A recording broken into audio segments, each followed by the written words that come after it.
बार बार एहसास करा रहा है कि दिस टू विल पास, सब कुछ अनित्यम, यहां सब कुछ अनित्य है, ये भी बीत जाएगा। इस दुनिया में दुख घनेरे हैं, पीड़ाएं घनेरी हैं, जिनके भीतर जिजीविषा होती है वे जीने की तमन्ना और तृष्णा अपने भीतर पालते हैं, लेकिन जो अपना सहज जीवन जीते हैं वे आज अगर जीवन है तो जीवन का आनंद ले रहे हैं, आज अगर मृत्यु है तो वो मृत्यु का भी आनंद ले जाएंगे।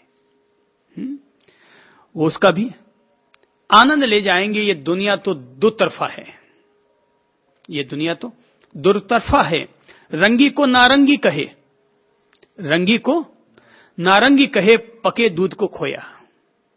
रंगी को नारंगी कहे, नारंगी कैसी होती है? रंगीन होती है ना, लेकिन फिर भी ये दुनिया उसको क्या कहती है? नारंगी, यानी रंग नहीं है।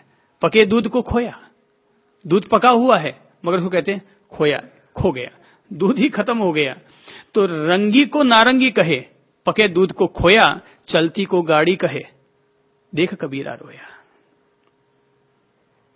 ये दुनिया रंगी को नारंगी कहे, पके दूध को खोया, चलती को गाड़ी कहे और देख कबीरा रोया। जो चलती है उसको गाड़ी कहते हैं। गाड़ी उसको कहते हैं कि जिसको गाड़ दिया जाता है, जिसको खड़ा कर दिया जाता है, उसको गाड़ी कहा जाता है, मगर वो चल रही है तो चलती को तो गाड़ी कहते हैं। चलती को गाड़ी कहते हैं चल, क्या कहा अभी आपने? चलती का नाम गाड़ी और खड़ी का नाम खटारा। तो चलती है उसको कहते हैं गाड़ी और जो खड़ी उसको कहते हैं उखड़ी। तो बिल्कुल विपरीत अर्थ निकलते हैं। ये दुनिया है, दुनिया तो दो तरफे रंग निकालती है, दो तरफे अर्थ दिया करती है। ज्ञानी भलीभांति समझता है ये है दुनिया, कि अभी पत्नी प्यार करने लग जाती है, अभी पत्नी आका करने लग जाती है। इस दुनिया में निर्णय नहीं किया जा सकता कि किससे प्यार करें और किससे नफरत करें। कहीं पर विद्वान लोग संगोष्ठियां कर रहे हैं और कहीं पर शराबी लोग हो हल्ला कर रहे हैं। ये दुनिया है भाई। यहां पर पत्नी कभी तो कहती है 7 जन्म तक मैं आप ही को चाहूंगी, और कभी वही पत्नी तलाक देने को तैयार हो जाती है। तब किसको अपना कहें और किसको पराया कहें? ये दुनिया है। अभी लगता है कि ये महल है अपने सामने, क्या शानदार महल खड़ा है, लेकिन कल यही खंडहर बन जाता है। दुनिया में आज तक जितने भी महल हैं वो सारे जो खंडहर हुए वो कभी ना कभी तो महल थे ही। परिवर्तनशील है। ये अपन सभी लोगों को भली भांति बोध रखना चाहिए, याद रखना चाहिए। कठोपनिषद के जरिए ये छोटी सी जो गाथा है जो अपन लोगों को संदेश देती है, नचिकेता के जरिए एक पिता को, कि पिताश्री याद रखो अनित्यम, सब कुछ यहां अनित्य है, फिर क्यों व्यर्थ की मोह ममता करते हैं? अनित्यम, क्यों व्यर्थ की मोह ममता करते हैं? ठीक है, दिस टू विल पास, ये भी बीत जाएगा। महल खंडहर हो जाते हैं, खंडहर जमींदोज हो जाते हैं, वापस वहां पर भवन खड़े हो जाया करते हैं। जिन्हें लोग कब्रिस्तान कहते हैं उन्हीं पर फिर नई बस्तियां बस जाया करती हैं, और यही बस्तियां कभी वापस शमशान बन जाया करती हैं। कच्छ में अभी कुछ साल पहले ही भूकंप आया था, तो क्या हुआ? सारी बस्तियां शमशान बन गई, कब्रिस्तान बन गई। अनित्यम। इसलिए सहज जीवो, आज का दिन है, ये हमारा वर्तमान, हमारा सत्य है। हम आज के जीवन का आनंद ले रहे हैं। मूर्ख होते हैं वे लोग जो आने वाले कल की अनावश्यक चिंताएं, व्यर्थ की चिंताएं पालते रहते हैं। एक बात याद रखनी चाहिए, जो चौंस देता है वो चुग्गा भी जरूर देता है। ये बात अगर किसी भी इंसान के दिल में बैठ जाए, प्रवेश कर जाए, प्रतिष्ठित हो जाए, तो व्यक्ति हमेशा जिंदगी भर के लिए चिंता मुक्त और तनाव मुक्त हो जाएगा, कि जो चौंस देता है वो चुग्गा भी देता है। तुम व्यर्थ में अपने भविष्य को लेकर क्यों चिंतित होते हो?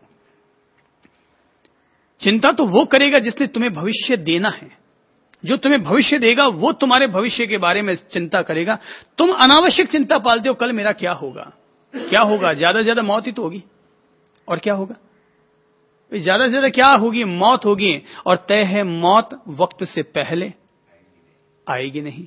तो जब वक्त से पहले मौत नहीं आनी है तो व्यर्थ की चिंताएं पाल करके अपने वर्तमान के सत्य को, वर्तमान के जीवन को, आज के आनंद को क्यों ठुकराया जाए, उसकी क्यों आत्महत्या करती जाए। मस्त रहो। मुझसे लोग पूछते हैं आपके कैसे हैं, मेरे मुंह से जवाब निकलता है मैं बहुत आनंदित हूं। ईश्वर की महान कृपा है कि वो ऐसे कोई निमित्त ही खड़े नहीं कर रहा कि जिन निमित्तों के कारण इंसान को चिंता होती हो, तनाव होता हो, डिप्रेशन होता हो, आपस में कलह होता हो। तो उस जीवन को सुखी जीवन न कहूं तो और क्या कहूं। रोजाना सुबह शाम हरि भजन करने का, प्रभु भजन करने का अवसर मिल रहा है। जरा सोचो कि अगर मैं भी आप लोगों की तरह किसी घर गृहस्थी में उलझ जाता तो मेरी भी वही एक बीवी होती, 2 बच्चे होते, वही एक दुकानदारी होती और मैं भी वही घाणी के बैल की तरह पिसता रहता, चलता रहता, घर से दुकान, दुकान से घर के बीच में अपनी जिंदगी खत्म करता रहता। मैं सोचूं, आप भी सोचें। मुझे ये तो नहीं पता कि आपके जीवन का अर्थ क्या है, पर मुझे ये भली भांति बोध है कि मेरे जीवन का बहुत बड़ा अर्थ है, क्योंकि मैंने पंपाड़ नहीं पाड़े, मैंने छाती कूटे अपने साथ नहीं जोड़े, और मेरी जिंदगी केवल जो धोबी के गधे की तरह बीता करती है, वो धोबी के गधे की तरह नहीं बीती। मेरे जीवन में आजादी का सुकून है, मेरे जीवन में स्वतंत्रता का सुख है, मेरे जीवन में आनंद का अनुष्ठान है। सांस सांस में प्रभु का आनंद है। अभी अभी मैं कह रहा था आप लोगों से ही कि संसार एक वृक्ष की तरह है कि जिस पर बंदर भी आते हैं और पंछी भी आते हैं। बंदर आते हैं, उछल कूद करते हैं, उधम मस्ती करते हैं, धमा चौकड़ी करते हैं, काम कुछ नहीं करते और यही मरमरा के पूरे हो जाते हैं। पर पंछी सबसे मोहब्बत करते हैं, शांति का संदेश देते हैं, सुख और सुकून देते हैं, पर अवसर को देख करके वे उड़ भी जाया करते हैं। बस ये जो उड़ना है ना, यही मुक्ति है।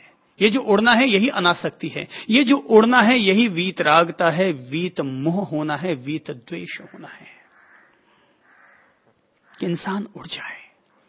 रंगी को नारंगी कहे, पके दूध को खोया। ये दुनिया क्या करती है? रंगी को नारंगी कहे और पके दूध को पके दूध को खोया, चलती को गाड़ी कहे, देख कबीरा रोया। किस दुनिया की व्यवस्थाओं में अगर उलझ जाओगे तो ये दुनिया बहुत विचित्र है। निर्णय नहीं किया जा सकता क्या सही है और क्या गलत है। ये तो इंसान का बोध, अंतर्बोध, आत्मबोध ही इंसान को जगाता है और तब लगता है मुझे क्या करना चाहिए और क्या नहीं करना चाहिए।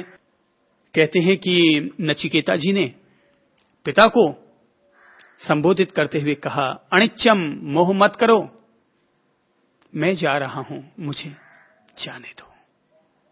मैं जा रहा हूं, मुझे जाने दो और मैं मृत्यु को वर्ण करता हूं।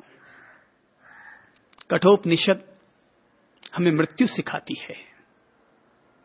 यह शास्त्र हमें मृत्यु सिखाता है कि आदमी को जीना ही नहीं आना चाहिए, आदमी को मरना भी आना चाहिए। और अध्यात्म के रास्ते पर चलने वाले इंसान को तो जीने की कला जरूर आनी चाहिए, लेकिन मरने की कला भी आनी चाहिए, क्योंकि जीवन के 2 पंख हैं। जीवन के 2 पांखें हैं। एक तरफ जन्म की पांख है और दूसरी तरफ मृत्यु की पांख है।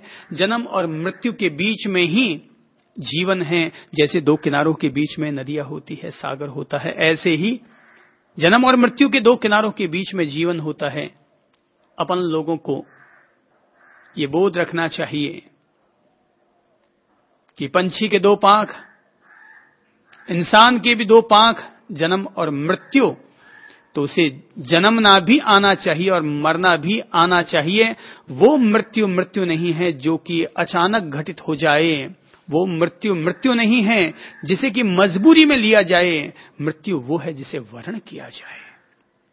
इसीलिए महावीर ने मृत्यु को वर्ण करने के लिए ही एक सिद्धांत दिया, और वो था संलेखना का सिद्धांत, पंडित मरण का सिद्धांत, ज्ञानी मरण का सिद्धांत, कि हम ज्ञान पूर्वक और बोध पूर्वक अपने शरीर का त्याग करेंगे। इसीलिए गीता गीता के भगवान इंसान को यह